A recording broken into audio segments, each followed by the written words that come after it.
You're live.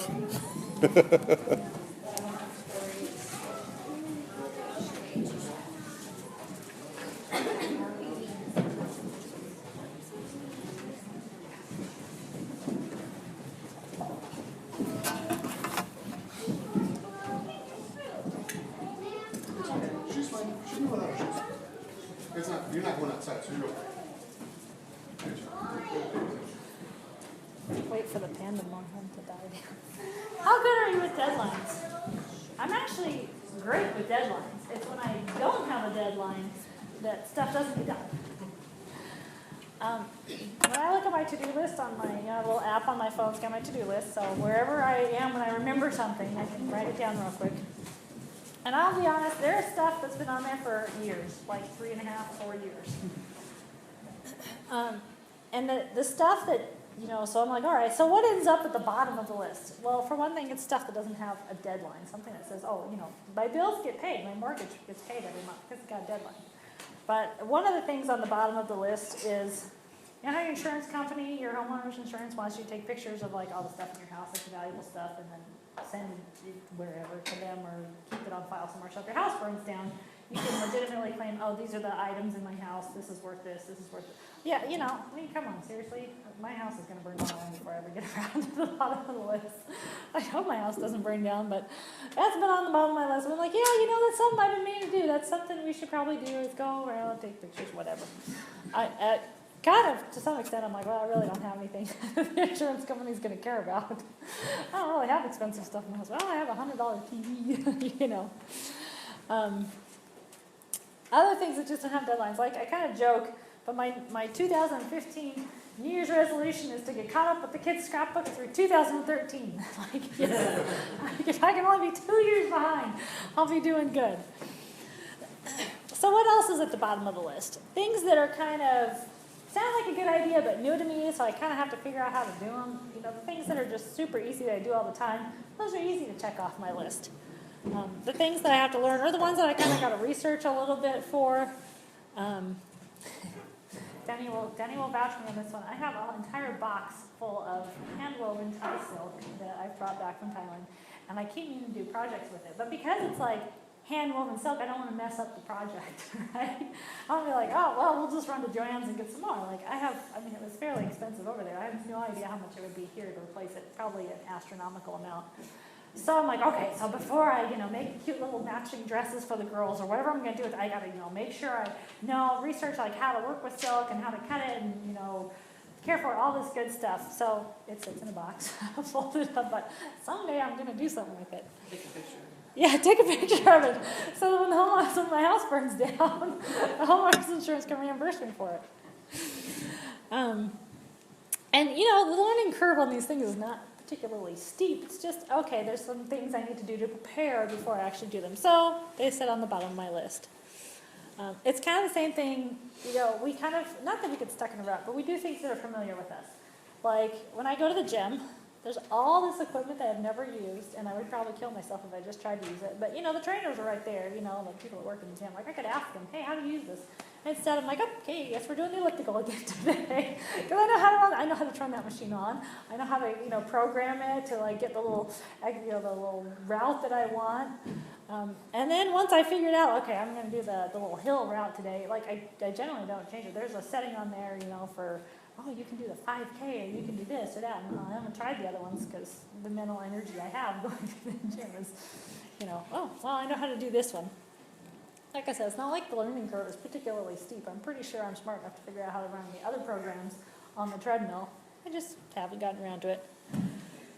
But then what happens when you stumble onto a new area? Let's say you don't exercise on the treadmill, you exercise outside, and you take the dogs for a walk, or you do whatever.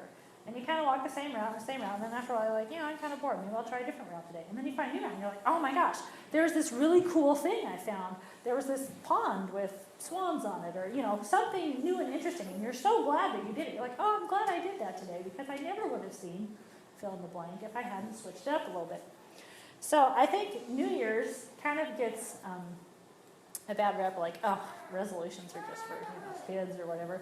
But I think New Year's is a good time to kind of sit back and say, hey, what are some new things that I want to do, or some things that I used to do that maybe I should do. It's a good time to just kind of reflect after all the busyness of the holidays and say, hey, are there changes I want to make in my life? Or, these aren't very big changes. Some people say, oh, I'm giving up smoking as of the first of the year. Like, they don't have to be like really strong things. They just be like, it's a good time to just sort of reflect on your life and say, hey, what direction am I going? What do I feel like doing?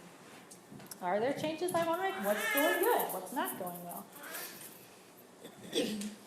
When we were in Thailand, we had 3 months of training with the Peace Corps, and about every week, every other week, the director of Peace Corps Thailand would come up to our training area, and he'd have whatever he needed to talk about. But before he'd get in talking about whatever he was going to do, he'd be like, okay, everyone stand up. We're going to do some Tai Chi.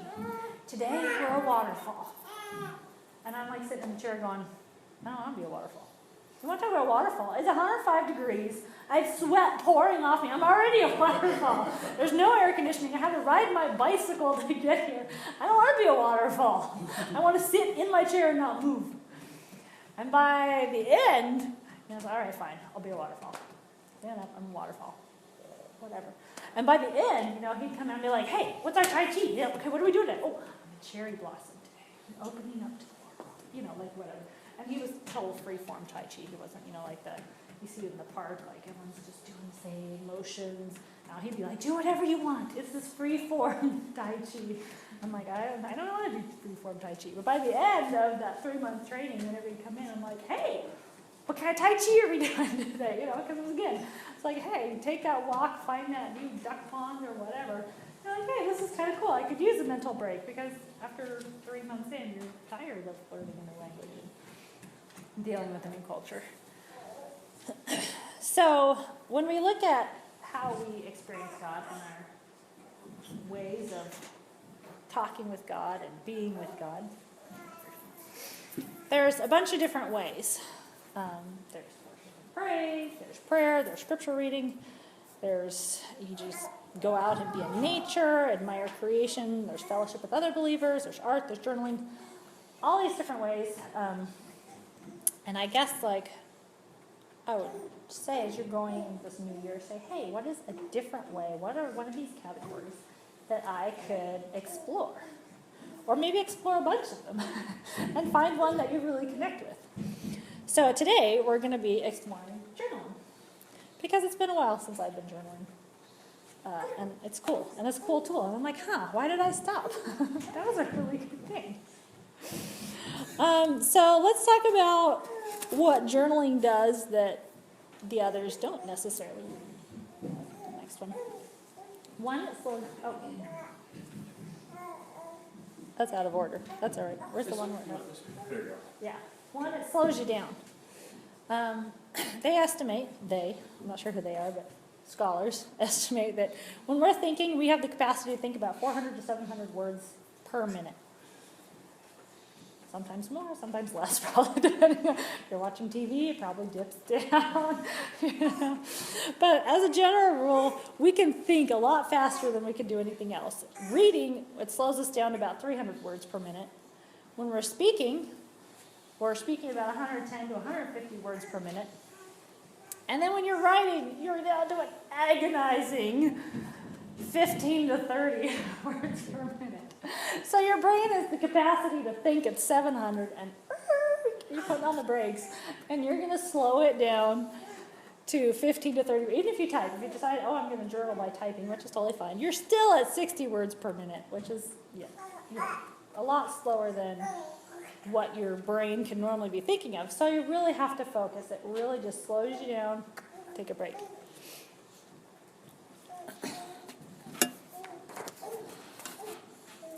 Okay, now we can go back to the description. Sorry. We're out of order.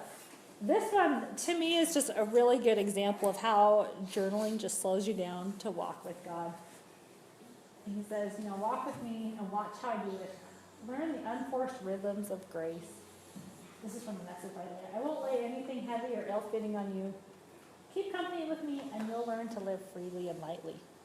And I just thought this was just such a good way of Jesus saying, hey, you want to know what? let's just slow things down and let's just walk together for a little bit. We're going to stop and smell the roses. The second reason why I like journaling is because you get to go deeper. You get to clear all the mental debris. Another really good passage that comes to mind when I think of this is in Kings, when the Lord says, "Go out and stand on the mountain in the presence of the Lord, for the Lord is about to pass by." So you're like, okay, great. It's going to be this huge thing. And then a great and powerful wind tore the mountains apart and shattered the rocks before the Lord. But the Lord was not in the wind. After the wind, there was an earthquake, but the Lord was not in the earthquake. After the earthquake came a fire, but the Lord was not in the fire. And after the fire came a gentle whisper. When Elijah heard it, he pulled his cloak over his face and went out and stood at the mouth of the cave. And so, again, it's just we always... Not that, worship and song and praise isn't, an amazing way to experience God, but sometimes we just need to quiet down. A lot similar to what we think of as spending time in prayer, except again, remember in prayer, even if you're praying out loud, you're still 150 words per minute, up to 700. Journaling really makes you focus. So you have to you have to throw out the 450 words per minute of clutter and just focus on, what really, you have to kind of prioritize, like what really is being said. And the third good thing about journaling is that you notice patterns. It's easier to go back and reconnect later, kind of put yourself back in that place of where you were, of what you were thinking about, and then use that to help move you forward. This also works if you have just a prayer journal. If you're just writing down your prayers, you can kind of go back and see how God has answered your prayers. But also works with just regular journaling. I will put a little asterisk or footnote on there. Is that when you're journaling, the idea is to be 100% honest. And so if you're writing down something that is going to be hurtful to somebody later, just get rid of it once you're done writing it. I know some people are like, oh, never throw away a journal. I'm like, throw it away. Like if it's not good and you don't want, like if you die in a car accident tomorrow and you don't want somebody reading this. And because again, the point is to be honest. If you are just mad and frustrated at somebody, write down how mad and frustrated you are. And then you're like, okay, once you breathe, you can look back at the words and be like, okay, well that's not really true. Everything's not their fault. There's a couple things that are mine. Okay, most of it's probably my fault. Okay, but then I have no problem with getting rid of it. So some people are like, oh, their journals are great for going back and looking at and seeing how far you've come. That's true too. They're absolutely good for that. But if you think that you've written something that's hurtful that your loved ones are going to find after you're gone, then get rid of it. And it's true, like, because a friend of ours, who most of you know, but I'm just not going to name them. When her father passed away, her father had extensive journals from his career, and her stepmom threw the journals away. And when she got down there for the funeral, she's like, where are these journals? And the stepmom was like, well, I burned them. And she's like, what? Like, this was my father's life. And the stepmom was like, I started reading them, and you don't want to read them. Like, they were hurtful to people because, he was just expressing what he felt at the time. And so I got rid of them because you need to remember your father with the relationship that you had with him. And not, how, whatever. Because we tend to, journal, or at least in his case, tend to journal when he was angry or upset or frustrated or whatever. And so that's fine. Blow everything out of proportion in your journal. This is a safe place for you to write. Because you can't necessarily say that to somebody's face. You can't just blow up in somebody's face. But if you can write it on a page and then look at it and be like, okay, this isn't all true. That's fine, because it's supposed to be an honest place where you are. You can blow up in God's face all the time. Like, God doesn't mind. He'll take that. But people are a little more fragile than God. And so, So that's my one little asterisk footnote on that one is like, yeah, it's great to go back and look at later, but I also have no problem with getting rid of journals once they've served their purpose. So, going back to stuff on the to-do list, stuff that's on the bottom, the stuff that you don't necessarily feel like doing because it's new or different to you, and you're like, well, I don't know where to start. That's always a good one. I don't know where to start. So we're going to start right now. Hey. Boy. Oh boy. there's like handouts. It's like class. It's like high school again, only more fun, hopefully, because it's not, you're not graded or having to turn these in. So the cardinal rule is never hand out anything until you're ready for people to not pay attention to you anymore. So I'm going to tell you what I'm going to hand you out, and then I'm going to give it to you. Because if I give it to you, you're not going to listen to me. You're just going to start reading it. So there's 2 different writing prompts up here for journaling. Fill the bottom of the page, back of the page. Take it with you to go home, or throw it out, shred it. I don't care. Either one. Because not everybody feels like writing about the same thing every time.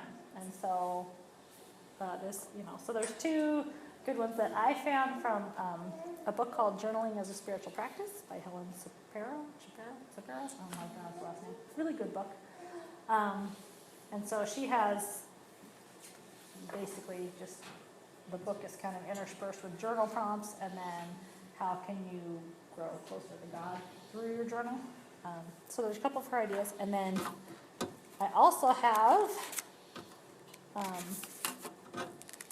just a list of other shorter journal prompts that you're welcome to take one of these. And if you see one on here that you're just like, oh, I really want to do this one today, you can skip this one. It's okay. It's between you and God. Remember, it's not between, you're not graded on it. And then we're going to take 10 minutes. That's the other thing is if you're going to do journaling, I recommend you do at least 10 minutes so that you really have a chance to kind of think and process and then write and then kind of, go through it that way. Kind of like prayer, I feel like you should probably spend, prayers are nice, but don't spend 30 seconds on them. You should probably spend a little bit of time. 2-way street, you should probably be listening, spend some time listening. And so same thing with journaling. To really, I think, get the benefit of journaling, you want to spend about 10 minutes. If you decide to do this at home, which I hope you do, like I said, try something new. Try it out. If you don't like this program on the elliptical, that's all right. But like I said, try it out. You might find you like something new. You can also kind of be conscientious about, hey, is there a time of day that works best for me? That I feel I do the best job of talking with God? Is there a space in my house, maybe without my kids running around me, that I feel is a good time, a good way to talk with God? The linen closet? The linen closet, yeah. I'm hiding in the closet. It'll be at least 10 minutes before they find me. I can do this one. The bathroom, no, that's a dead giveaway. They always look there. They're like, Although I did play, okay, this is totally off topic. I did play hide and seek with them when the kids were little, and I hid under a towel in the bathroom, and they were stumped. So there was a huge human-shaped towel in the corner. We can't find Mom. So I don't know. Maybe hiding in the obvious place will work. Okay, so I'm going to hand these out. I also have pens. If you need a pen.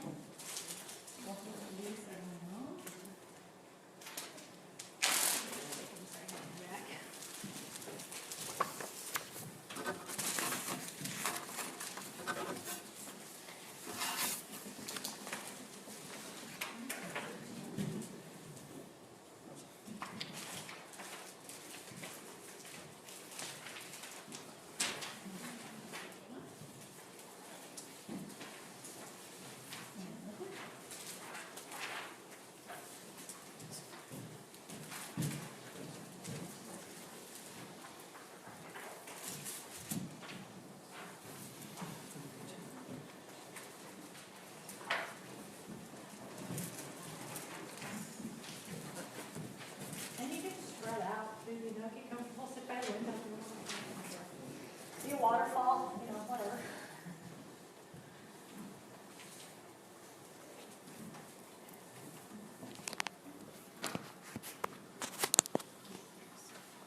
Because of human nature, silence is not a good thing for us. For most of us, the Facebook had a thing on, as soon as your kids are quiet, especially younger, you're in trouble. So sometimes silence is a good thing, sometimes it is not. So we'll set some music so you're able to process and listen.